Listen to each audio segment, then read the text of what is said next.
جب ہم اس دنیا پر طائرانہ نظر ڈالتے ہیں اور حالات حاضرہ کا جائزہ لیتے ہیں تو ہمیں نظر آتا ہے کہ ہر دور میں مسلمانوں کو، خصوصاً نوجوانوں کو، اسلام اور علماء سے بیزار کرنے کی کوشش کی جا رہی ہے۔ مسلمانوں کا لبادہ اوڑھ کر مسلم نوجوانوں کو گمراہ کیا جا رہا ہے، اور اس زمانے میں کچھ ایسے لوگ بھی ہیں جو مدارس میں پڑھے بغیر خود ساختہ مطالعہ پر مجتہد بن کر لوگوں کو گمراہ کر رہے ہیں اور حدیث فضلوا فاضلوا کے مستحق بن رہے ہیں۔ تو وہیں علماء کرام نے ڈنکے کی چوٹ پر ان کے اعتراضات کے جواب دیے ہیں۔ اسی مضمون کا مکالمہ پیش کرنے کے لیے میں دعوت اسٹیج دیتا ہوں احتشام علی کو کہ وہ اپنے ساتھیوں کے ساتھ تشریف لائے اور مکالمہ پیش فرمائے۔ السلام علیکم ورحمۃ اللہ وبرکاتہ۔ وعلیکم السلام ورحمۃ اللہ وبرکاتہ۔ اویس بھائی، بڑے ٹپ ٹاپ میں کہاں جانے کا ارادہ ہے؟ ارے بھائی، آپ کو معلوم نہیں آج اتوار ہے اور انجینئر محمد علی مرزا صاحب کا جہنم اکیڈمی میں ایک اہم بیان ہونے جا رہا ہے۔ جی ہاں، چلیے میں بھی وہی جا رہا ہوں۔ جی چلیے۔ محسن بھائی، وہ سامنے صاحب نظر آ رہے ہیں، یہ فرانسی یوں ہے، آج ان کو بھی ساتھ لے کر چلتے ہیں۔ جی چلیے ان سے بات کرتے ہیں۔ السلام علیکم ورحمۃ اللہ وبرکاتہ۔ وعلیکم السلام ورحمۃ اللہ وبرکاتہ۔ منازل بھائی، کہاں جانے کا ارادہ ہے؟ نہیں بھائی، کہیں نہیں، آج چونکہ اتوار ہے اور آفس میں بھی چھٹی ہے، اس لیے آج گھر ہی میں وقت گزارنا چاہتا ہوں۔ لیکن بھائیو، آپ یہ سوٹ بوٹ پہن کر کہیں جانے کی تیاری میں لگ رہے ہو، کیوں ایسا ہی ہے؟ جی ہاں، آپ نے صحیح سمجھا ہے۔ جیسا کہ آپ کو پتہ ہے کہ آج اتوار ہے اور قریب ہی ایک اکیڈمی ہے جہاں ایک نہایت ہی علمی شخصیت کا بیان ہونے جا رہا ہے اور ہم نہیں جا رہے ہیں۔ اگر آپ مشغول نہ ہو تو آپ بھی ہمارے ساتھ چلیں۔ جی ہاں، کیوں نہیں، ضرور۔ ویسے بھی میں علماء کرام سے محبت کرتا ہوں اور جب کبھی بھی قریب میں کوئی اصلاحی جلسہ یا علمی اجلاس منعقد ہوتا ہے تو میں وہاں ضرور حاضر ہونے کی کوشش کرتا ہوں۔ تو چلیں وہاں چل کے دیکھیں گے کہ جب آپ کے محبوب علماء کرام کا کچا چٹا سامنے آئے گا۔ کیا مطلب؟ مطلب یہ ہے کہ وہ ایسی علمی اور مدلل گفتگو سنائیں گے کہ آپ نے کبھی کسی عالمی دین سے اتنی مضبوط اور دلیلوں والی گفتگو نہیں سنی ہوگی۔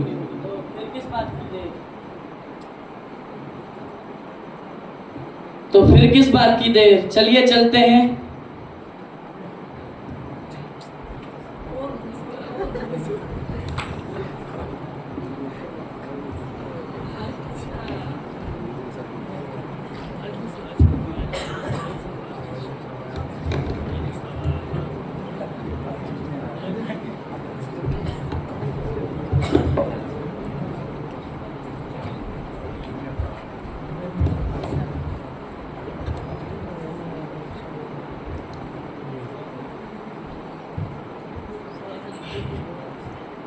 بسم اللہ الرحمن الرحیم، الحمدللہ رب العالمین والصلاة والسلام علی سید المرسلین وعلی آلہ واصحابہ اجمعین، اما بعد فاعوذ باللہ من الشیطان الرجیم، بسم اللہ الرحمن الرحیم۔ نام وہابی، نام بابی، میں ہوں مسلم علمی کتابی۔ مرنے سے پہلے اے مسلمان کر لے اس پہ غور، مرنے سے پہلے اے مسلمان کر لے اس پہ غور، کتابوں کا خدا اور ہے بابوں کا خدا اور، کتابوں کا دین اور ہے بابوں کا دین اور، کتابوں کا جہاں اور ہے بابوں کا جہاں اور۔ کہنے کو تو دین سب کا اسلام ہے لیکن، کہنے کو تو دین سب کا اسلام ہے لیکن، بابوں کا دین اور ہے کتابوں کا دین اور۔ محترم و معزز سامعین کرام، آج کے اس سیشن میں آپ حضرات کے سامنے علماء دیوبند کے کچھ غیر شرعی عقائد پر گفتگو ہوگی، جس سے آپ حضرات کو معلوم ہو جائے گا کہ وہ کس قدر بابا پرست ہیں اور تعلیمات رسول سے کس قدر دور ہیں۔ دیوبندی ٹائٹل اصل میں ہند کے صوبہ یوپی ضلع سہارنپور کے ایک تعلقہ دیوبند میں موجود ایک دارالعلوم کی طرف نسبت کرتے ہوئے دیا جاتا ہے، جس دارالعلوم کے بانی و محتمین مولانا محمد قاسم نانوتوی ہیں، جن کو یہ حجت الاسلام کا لقب دیتے ہیں۔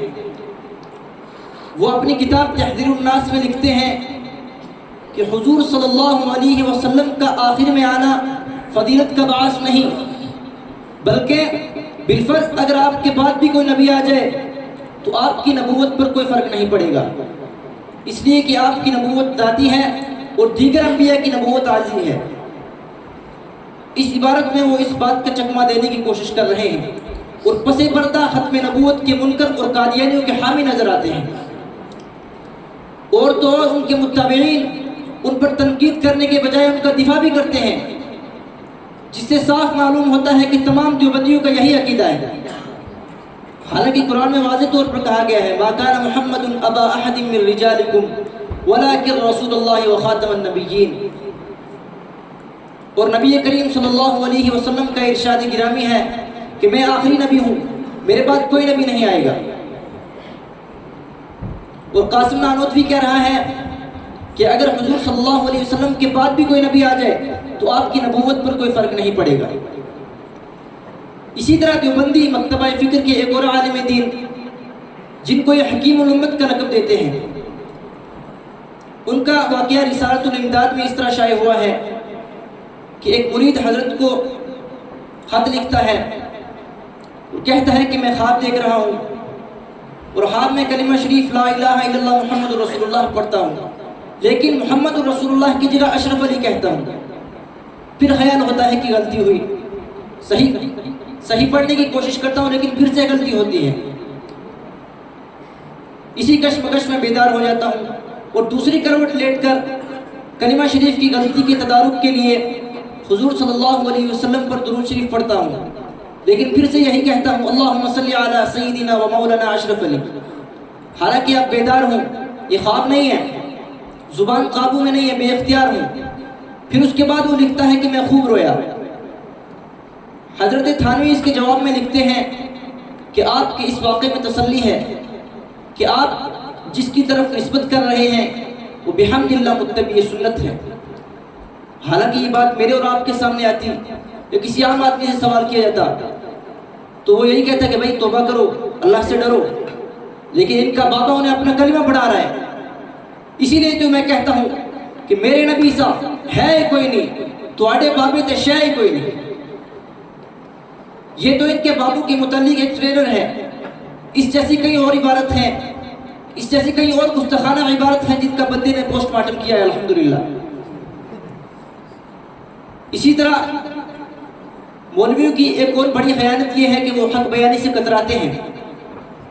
ابتدا میں نے بھی انہیں کی بات پر یقین کیا اور حضرت علی اور امیر معاویہ کے مابین جنگ صفین میں امیر معاویہ سے اجتہادی غلطی کا قائل ہو گیا، لیکن بعد میں نے اس سے رجوع کر لیا، اس لیے کہ بخاری شریف میں واضح طور پر کہا گیا ہے کہ حضرت عمار کو باغی جماعت قتل کرے گی، وہ حضرت عمار کو جنت کی طرف بلا رہے ہوں گے اور وہ انہیں جہنم کی طرف بلا رہے ہوں گے۔ اور حضرت عمار جنگ صفین میں امیر معاویہ کی جماعت کے ہاتھوں قتل کیے گئے، جس سے صاف معلوم ہوتا ہے کہ امیر معاویہ سے ہونے والی غلطی اجتہادی غلطی نہیں بلکہ باقاعدہ طور پر بغاوت کی مہم چلائی گئی ہے حضرت علی کرم اللہ وجہ کے خلاف۔ لیکن اس کے باوجود میں انہیں رضی اللہ عنہ کہتا ہوں، اس لیے کہ انہوں نے صحابیت کی لاج نہیں رکھی تو کیا ہوا، ہم تو کم از کم حضور صلی اللہ علیہ وسلم کی طرف ہونے والی نسبت کی لاج رکھ لیں۔ ارے بھائیو، آپ کو کیا ہوا؟ یہ مولوی نما شخص صحابی رسول کی گستاخی کر رہا ہے اور آپ خاموش بیٹھے ہیں۔ آپ نے کیا کہا تھا کہ کسی نہایت علمی شخصیت کا بیان ہے، یہی تمہاری علمی شخصیت ہے کیا؟ ارے بھائی، یہ کوئی عام مولوی نہیں، یہ انجینئر محمد علی مرزا صاحب ہیں جو پوری دنیا میں علمی جہت سے معروف و مشہور ہیں۔ اچھا، کیا بات ہے صاحب، آپ بغیر ڈاکٹریٹ کے ڈاکٹر بن چکے ہیں؟ ہاں، یہ بھی مولویوں کی پڑھائی ہوئی پٹی ہے۔ جب وہ دلائل کے ساتھ جواب نہیں دے پاتے تو اسی طرح کی معصوم مثالیں پیش کر کے جان چھڑانے کی کوشش کرتے ہیں۔ جب ایک انسان میڈیکل سائنس کا خود ساختہ مطالعہ کرتا ہے وہ ڈاکٹر نہیں کہلاتا۔ اسی طرح جو شخص مدرسے کا پڑھا ہوا نہ ہو وہ عالم نہیں کہلاتا، وہ کچھ بیان نہیں کر سکتا. لیکن شریعت کے ان ٹھیکیداروں کو یہ بات بھی کہنا شرعاً درست نہیں، اس لیے کہ حضور صلی اللہ علیہ وسلم کا واضح ارشاد ہے بلغوا عنی ولو آیا، کہ میری بات دوسروں تک پہنچاؤ ہاں وہ ایک آیت ہی کیوں نہ ہو. میری بات دوسروں تک پہنچاؤ ہاں وہ ایک آیت ہی کیوں نہ ہو. مولویوں کا یہ طرز فکر اور یہ مثالیں دراصل عوام کو گمراہ کرنے کی سازشیں ہیں.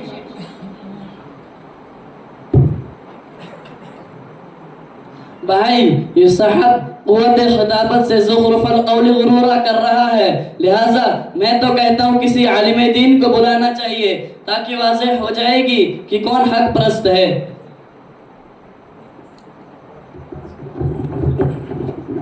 ارے بھائی، آپ کے سامنے اتنی مدلل گفتگو کرنے کے باوجود آپ ماننے کے لیے تیار ہی نہیں ہیں اور اس کے مقابلے میں کسی روایتی عالم کی تلاش میں ہیں.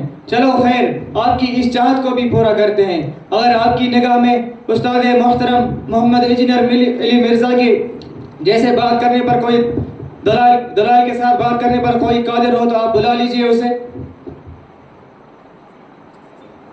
جی ایک مفتی صاحب سے میرا تعلق ہے، میں ان کو مدعو کرتا ہوں، انشاءاللہ وہ ضرور تشریف لائیں گے اور آپ کے امام کے بہت اعتراضات کے جواب دیں گے.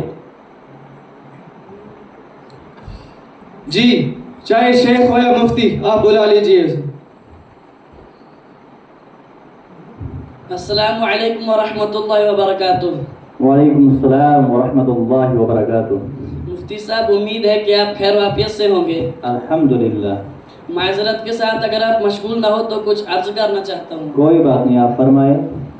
اگر آپ یہاں جہلم اکیڈمی میں حاضر ہو جائیں تو انجینئر صاحب سے عقائد اسلاف اور عظمت صحابہ پر کچھ گفتگو کریں گے. جی انشاءاللہ ضرور، میں ابھی آتا ہوں.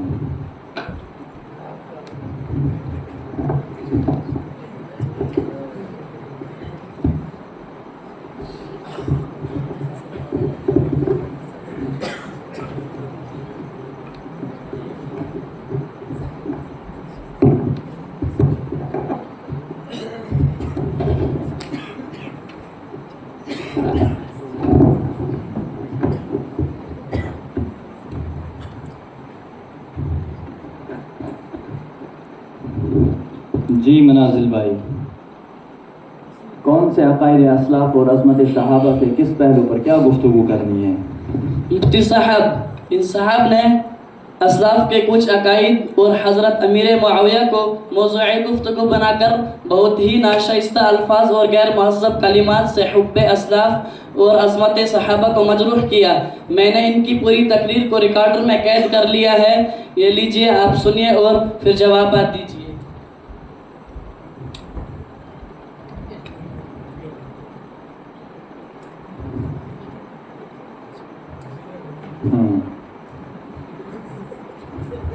جی جی ٹھیک.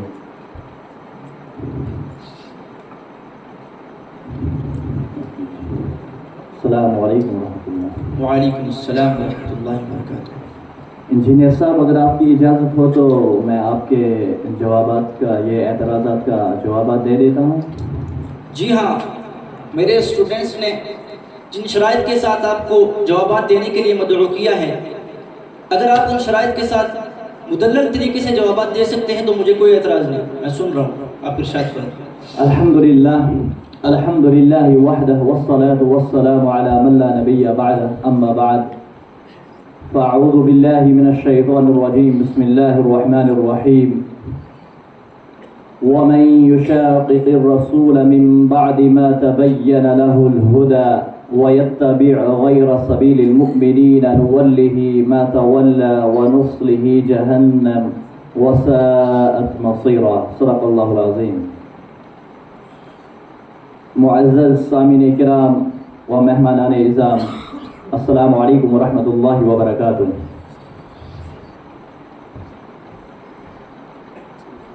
انجینئر صاحب نے جو اعتراضات کیے ہیں وہ میں بحمد اللہ تعالی بخوبی سمجھ گیا. میں ان اعتراضات کا جوابات انجینئر صاحب کی بے چینی کو دیکھ کر بلا کسی تمہید کے شروع کر دیتا ہوں۔ دعا ہے کہ اللہ تبارک و تعالی صحیح اور مؤثر بنائے۔ سب سے پہلی بات، حضرت مولانا اشرف علی تھانوی رحمۃ اللہ علیہ، انہوں نے اپنی کتاب تحذیر الناس میں نبوت زمانی پر گفتگو نہیں کی، بلکہ وہ تو نبوت ذاتی پر گفتگو کر رہے تھے کہ نبی اکرم صلی اللہ علیہ وسلم کی نبوت ذاتی ہے اور باقی انبیاء کی نبوت عارضی ہے۔ نیز یہ بتانا مقصود تھا کہ ہر جگہ آخری ہونا افضلیت کا باعث نہیں، اس لیے کہ حضرت ابو بکر صدیق رضی اللہ تعالی عنہ پہلے ہے اسلام قبول کرنے میں بھی اور خلیفہ ہونے میں بھی، لیکن افضل البشر بعد الانبیاء ہے۔ جب ہر جگہ آخری ہونا افضلیت کا باعث نہیں تو نبی اکرم صلی اللہ علیہ وسلم جو تمام انبیاء سے افضل ہیں اس کی کیا وجہ ہے؟ تو حضرت نے اس کی علت یہ بیان کرنے کی کوشش کی کہ تمام انبیاء کی نبوت عارضی ہے اور نبی اکرم صلی اللہ علیہ وسلم کی نبوت ذاتی ہے، اور ذاتی ہونا افضلیت کا سبب ہے۔ اور حضرت نے جو یہ لکھا ہے کہ اگر بالفرض آپ صلی اللہ علیہ وسلم کے بعد کوئی نبی آ جائے تو آپ صلی اللہ علیہ وسلم کی نبوت پر کوئی فرق نہیں پڑے گا۔ یہ سالبہ کلیہ موجبہ جزئیہ کے قبیل سے ہے، جیسا کہ آپ صلی اللہ علیہ وسلم نے ارشاد فرمایا لا نبی بعدی، یہ سالبہ کلیہ ہے، اور دوسری جگہ ارشاد فرمایا لو کان بعدی نبی لکان عمر، یہ موجبہ جزئیہ ہے، کیونکہ آپ صلی اللہ علیہ وسلم کے بعد نبوت کا سلسلہ جاری نہیں رہا، اس لیے حضرت عمر رضی اللہ تعالی عنہ نبی بن کر نہیں آ سکتے تھے۔ اسی طرح حضرت یہ بیان کر رہے تھے کہ اگر بالفرض آپ صلی اللہ علیہ وسلم کے بعد کوئی نبی آ جاتے تو آپ صلی اللہ علیہ وسلم کی افضلیت پر کوئی فرق نہیں پڑے گا، کیونکہ آپ صلی اللہ علیہ وسلم کے بعد کسی نبی کو نہ آنا اس لیے کسی دوسرے کے افضل ہونے کا سوال ہی پیدا نہیں ہوتا ہے۔ اور دوسرا جو اعتراض ہے اس میں چند باتیں قابل غور ہیں۔ یہ واقعہ خواب کا ہے، اور خواب خود ایک قابل تعبیر چیز ہے، اور خواب کبھی اچھا ہوتا ہے تو تعبیر بری ہوتی ہے، اور کبھی تعبیر اچھی ہوتی ہے تو خواب برا ہوتا ہے۔ جیسا کہ نبی اکرم صلی اللہ علیہ وسلم کی چچی ام الفضل رضی اللہ تعالی عنہ، انہوں نے خواب دیکھا کہ نبی اکرم صلی اللہ علیہ وسلم کے جسم مبارک کا ایک ٹکڑا کاٹ کر ان کی گود میں رکھ دیا گیا۔ بظاہر یہ خواب کتنا برا ہے، لیکن آپ صلی اللہ علیہ وسلم نے خود اس کی شاندار تعبیر کی کہ حضرت فاطمہ رضی اللہ تعالی عنہ کے یہاں ایک بچہ پیدا ہوگا جو تمہاری گود میں پرورش پائے گا۔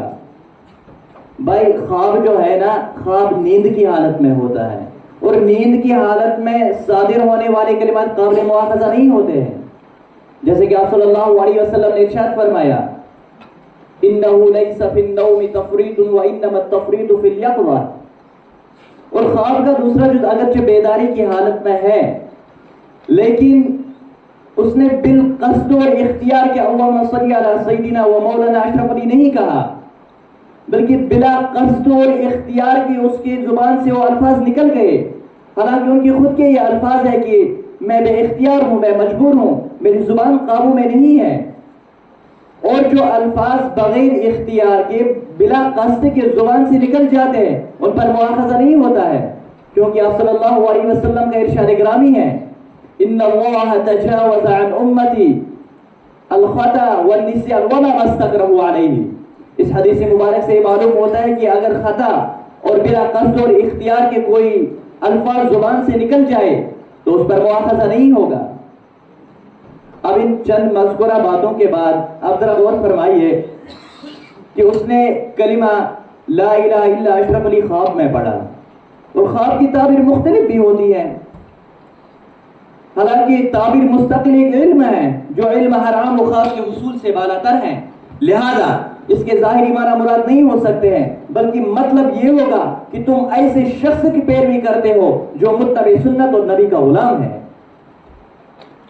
نیز ایک ہی خواب ظنی ہوتا ہے، لہذا اس کی وجہ سے کبھی حجت قائم نہیں ہو سکتی ہے، اور نہ کسی کو مورد الزام ٹھہرایا جا سکتا ہے۔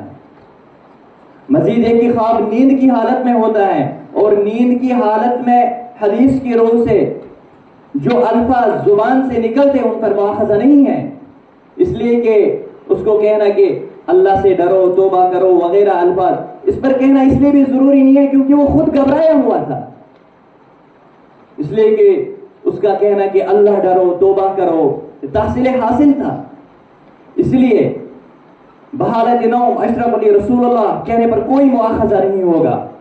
اور اللہم صلی علی سیدنا و مولانا اشرف علی اگرچہ اس نے بیداری کی حالت میں کہا ہے لیکن بلا قصد اور اختیار کے کہا ہے، اور جو الفاظ بلا قصد اور اختیار کے زبان سے نکلتے ہیں تو قرآن اور حدیث کی روشنی میں وہ قابل گرفت نہیں ہے۔ آپ ذرا انصاف سے بتائیے کہ جس شخص کو قرآن اور حدیث کی روشنی میں قابل مواخذہ اور مجرم شمار نہیں کر سکتے ہیں، اس شخص کو مجرم اور مورد الزام ٹھہرنا درست ہوگا کیا؟ ظاہر ہے کہ سلیم العقل کا جواب یہی ہوگا کہ قابل مواخذہ نہیں ہے۔ اب آپ اپنی ہڑدرمی پہ رہیں گے وہ ایک الگ بات ہے، اس میں ہم کیا ہی کر سکتے ہیں، ہم تو بس اتنا ہی بتا دیں گے کہ گل گئے گلشن گئے، گل کے پتے رہ گئے، اچھے اچھے مر گئے، الو کے پتے رہ گئے، یعنی کہ بیوقوفی کر رہے ہیں۔ اور تیسرا جو اعتراض ہے جس میں بعض لوگوں نے مولویوں کے حق بیانی کی نفی کی، اور مثال کے طور پر حضرت امیر معاویہ رضی اللہ تعالی عنہ اور حضرت علی رضی اللہ تعالی عنہ کے مابین ہونے والی جنگ صفین کو پیش کیا۔ اس میں حضرت امیر معاویہ رضی اللہ تعالی عنہ کے بارے میں ایسے الفاظ استعمال کیے گئے جو کسی بھی شریف اور دیانتدار شخص کے شائع نشان نہیں۔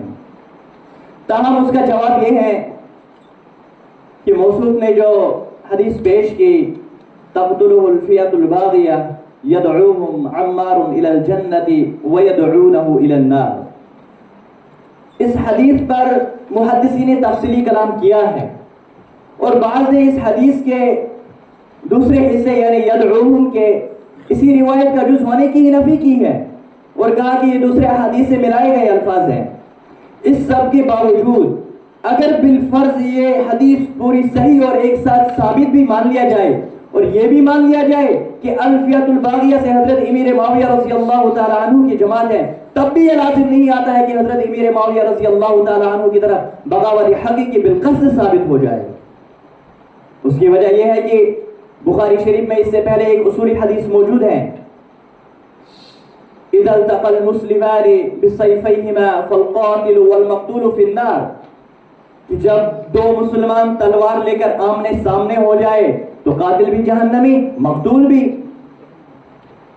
اگر ظاہری مفہوم لیا جائے تو جہاں قاتل کا اطلاق حضرت امیر معاویہ رضی اللہ تعالی عنہ کی جماعت میں سے بعض افراد پر ہوتا ہے تو وہی مقتول حضرت عمار رضی اللہ تعالی عنہ بھی ہے، تو پھر ظاہری مفہوم کے مطابق علیہ باللہ دونوں جہنمی ٹھہرتے ہیں۔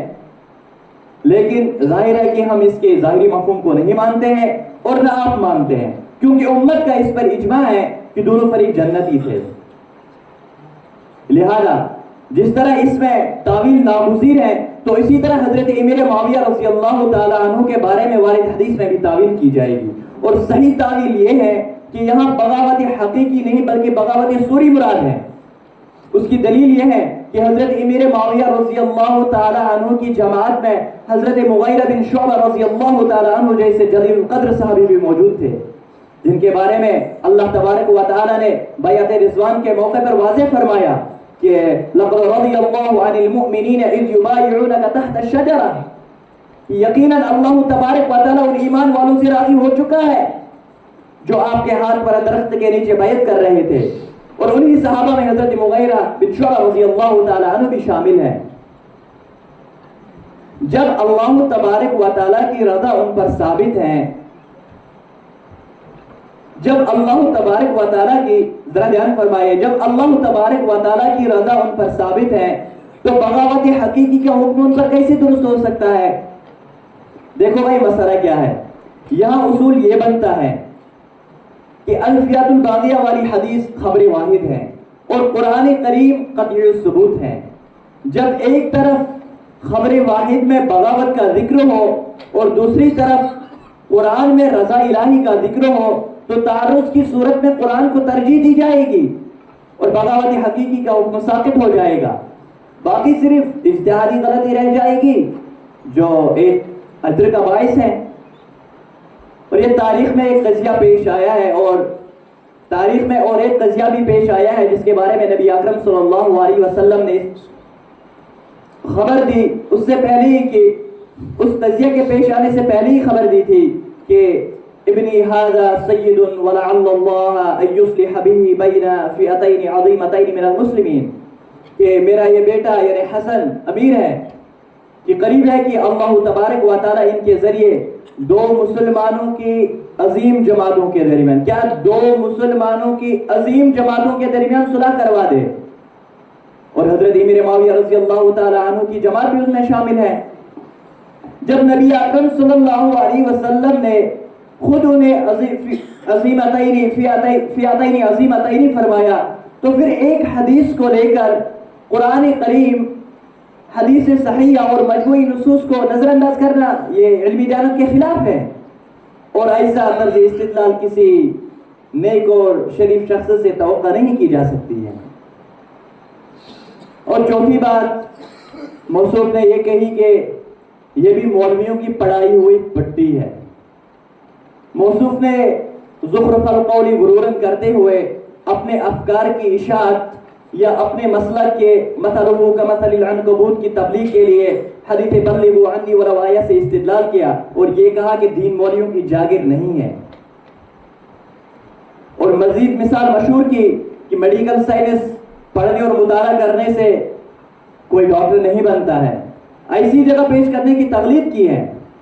اصل بات یہ ہے کہ اصل میں تبلیغ کا مفہوم سمجھنا ضروری ہے. میں اس کو ایک سہل اور آسان مثال سے سمجھا دیتا ہوں کہ میڈیکل سائنس پڑھانے والا تبلیغ کر رہا ہے لیکن سائنس سے متعلق علوم کی، لیکن وہ آپریشن تھیٹر میں بیٹھ کر کسی کے پیٹ کاٹنے کا مجاز نہیں ہے. اسی طرح تبلیغ یہ ہے کہ احادیث رسول کو علماء معتبرین کی تشریح و توضیح کے ساتھ اور فقہاء کرام کے فتاوی و اجتہاد کے ساتھ دوسروں تک پہنچایا جائے. فتاوی و اجتہاد خود سخت و مطالب بیان کرنا تبلیغ نہیں ہے.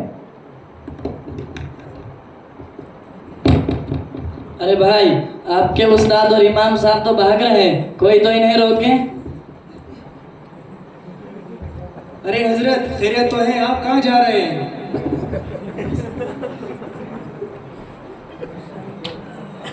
ارے محسن بھائی، ان عالم صاحب کے مدلل جوابات کے بعد اور انجینئر صاحب کے بھاگ جانے کے بعد مجھے تو ایسا لگنے لگا کہ انجینئر صاحب ہمیں شعوری یا غیر شعوری کے طور پر ہمیں ہمارے اسلاف پر بغض کرنے اور ان سے نفرت کرنے پر آمادہ کر رہا ہے، جس کا انجام کار وہی ہو سکتا ہے جو یہودیوں کو ہوا اپنے پادریوں سے لوگوں کو تنفر کر کے. جی ہاں، لگنے کیا لگا، مجھے تو پورا یقین ہو گیا ہے. لیکن مفتی صاحب، اب آپ بھی ہمیں اور ہم جیسے نوجوانوں نے ملت کو کچھ ہدایت فرمائے تاکہ جنہیں ہم سن کر خود ساختہ اور غیر مستند عالموں کو اپنا نمونہ بنانے سے پرہیز کر سکیں. دیکھو بھائی، انجینئر صاحب جو کچھ کر رہے ہیں یا کہہ رہے ہیں، میں ان کی نیت پر شک کرنے کے جواز کا قائل تو نہیں ہوں. البتہ اس بات میں کوئی شبہ نہیں ہے کہ انجینئر صاحب اصول و کلیات سے بالکل ناواقف ہیں، بالکل کورے ہیں، اور اسی طرح وہ اردو تراجم پڑھ کر خود ساختہ عالم بنتا پھرتا ہے، جس کی وجہ سے ان سے اور نوجوانوں نے ملت کی ایک بڑی تعداد سے بھی علمی کم مائیگی کی وجہ سے اپنے اسلاف کے بابت غیر اعتمادی کا مظاہرہ ہو رہا ہے.